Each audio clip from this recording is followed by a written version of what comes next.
സമയമുണ്ട്. V S Ranjith, 5 പേരുടെ കാര്യത്തിൽ തീരുമാനമായിരിക്കുന്നു. ഇനി വകുപ്പുകൾ സംബന്ധിച്ചുള്ള കാര്യമാണ് വരേണ്ടത്. നേരത്തെയും പറഞ്ഞു കേട്ടതുപോലെ, റാഹിസും പറഞ്ഞതുപോലെ, പൊതുമരാമത്ത് വകുപ്പ് അബ്ദുൽ ഗഫൂറിന് നൽകിയേക്കുമെന്ന വാർത്തകളുണ്ടായിരുന്നു. പക്ഷെ അദ്ദേഹം ഒരു പുതുമുഖമാണ് എന്നത് പ്രധാനമാണ്. ജി സുധാകരനും ഒപ്പം മുഹമ്മദ് റിയാസും ഒക്കെ കൈകാര്യം ചെയ്തിരുന്ന ഒരു വകുപ്പാണ്. അതിനു മുൻപ് ഇബ്രാഹിം കുഞ്ഞ് കൈകാര്യം ചെയ്തിരുന്ന വകുപ്പാണ്. അപ്പോൾ ആര് എന്ന കാര്യത്തിലൊക്കെ തീരുമാനമായിട്ടുണ്ടോ?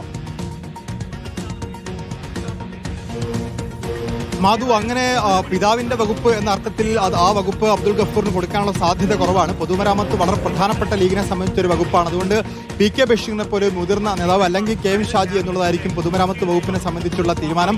പി കെ ബഷീർ മന്ത്രിസഭയിൽ ഉൾപ്പെടുത്തപ്പെട്ട സാഹചര്യത്തിൽ അദ്ദേഹത്തിന് തന്നെ ആയിരിക്കാം ആ വകുപ്പിന്റെ ചുമതല എന്നുള്ളത് കൂടി നമുക്ക് മനസ്സിലാക്കാൻ സാധിക്കുന്നുണ്ട്. പി കെ കുഞ്ഞാലിക്കുട്ടി നേരത്തെ പോലെ തന്നെ വ്യവസായം, IT പോലുള്ള വകുപ്പുകൾ ഏറ്റെടുക്കാനും സാധ്യതയുണ്ട്. വിദ്യാഭ്യാസ വകുപ്പിൽ ഉന്നത വിദ്യാഭ്യാസ വകുപ്പും വിദ്യാഭ്യാസ വകുപ്പ് അതിൽ ഉന്നത വിദ്യാഭ്യാസ വകുപ്പ് വിട്ടുകൊടുക്കാനുള്ള സന്നദ്ധത ലീഗ് അറിയിച്ച സാഹചര്യത്തിൽ വിദ്യാഭ്യാസ വകുപ്പ് മാത്രം, അതായത് ഹയർ സെക്കൻഡറി വരെയുള്ള വിദ്യാഭ്യാസ വകുപ്പ് മാത്രമായിരിക്കും ലീഗിന് കൈവശം ഉണ്ടാവുക. അത് N ഷംസുദ്ദീനായിരിക്കും കൈവശം വെക്കുക എന്നറിയുന്നു. പക്ഷേ ഉന്നത വിദ്യാഭ്യാസ വകുപ്പ് വിട്ടുകൊടുക്കുകയാണെങ്കിൽ ഫിഷറീസ് വകുപ്പായിരിക്കും പകരം ലീഗ് ഏറ്റെടുക്കുക. ആ വകുപ്പ് ആർക്ക് എന്നുള്ളതാണ്. തീരദേശത്തു നിന്നുള്ളൊരു MLA എന്ന അർത്ഥത്തിൽ, തീരദേശത്തുള്ള MLA, തീരദേശങ്ങളുമായി കൂടുതൽ അടുപ്പം പുലർത്തേണ്ട MLA എന്ന അർത്ഥത്തിലൊക്കെ ഒരുപക്ഷെ ആ വകുപ്പ് ഈ പറയുന്ന അബ്ദുൽ ഗഫൂറിന് കൊടുത്തേക്കുമോ? നഗരാസൂത്രണമാണ്. മഞ്ഞളാംകുഴി അലി 5ാം മന്ത്രിയായിരിക്കുന്ന ഘട്ടത്തിൽ മഞ്ഞാംകുഴി അലിക്ക് കൊടുത്തിരുന്ന വകുപ്പ് നഗരാസൂത്രണമാണ്. ആ വകുപ്പായിരിക്കുമോ അബ്ദുൽ ഗഫൂർ എന്നുള്ളൊരു ചോദ്യമുണ്ട്. ഏതായാലും വിദ്യാഭ്യാസ വകുപ്പ് അത് N ഷംസുദ്ദീനായിരിക്കും. ഏറ്റവും കൂടുതൽ വിവാദങ്ങൾ ഉണ്ടാവാനുള്ള സാധ്യതയുള്ള വകുപ്പാണ് വിദ്യാഭ്യാസ വകുപ്പ്.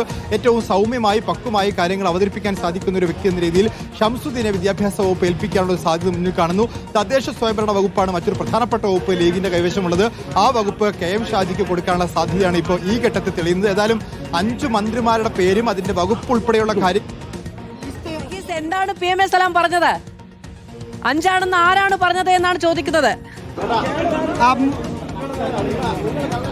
5 ആരാണ് പറഞ്ഞതെന്ന ചോദ്യത്തിന് ഒപ്പുറം അപ്പോൾ ആ PM സലാമിന്റെ മറുപടിയിൽ ലീഗ് പ്രവർത്തകർക്ക് ഒരു ആശങ്കയുണ്ടെങ്കിലും അത് കഴിഞ്ഞുള്ള മറുപടിയിൽ 5 മാത്രമാണെന്ന് നിങ്ങളോട് ആരാണ് പറഞ്ഞത് എന്ന ഒരു ചോദ്യം കൂടി ചോദിക്കുന്നുണ്ട്. അതുകൊണ്ട് 5, പക്ഷേ നമുക്ക് ലീഗ് നേതൃത്വത്തിൽ നിന്ന് മനസ്സിലാക്കാൻ സാധിക്കുന്നത് 5 മന്ത്രിമാരെ തീരുമാനിച്ചിട്ടുണ്ട്.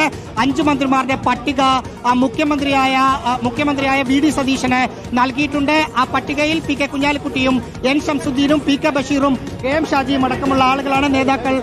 അടുത്ത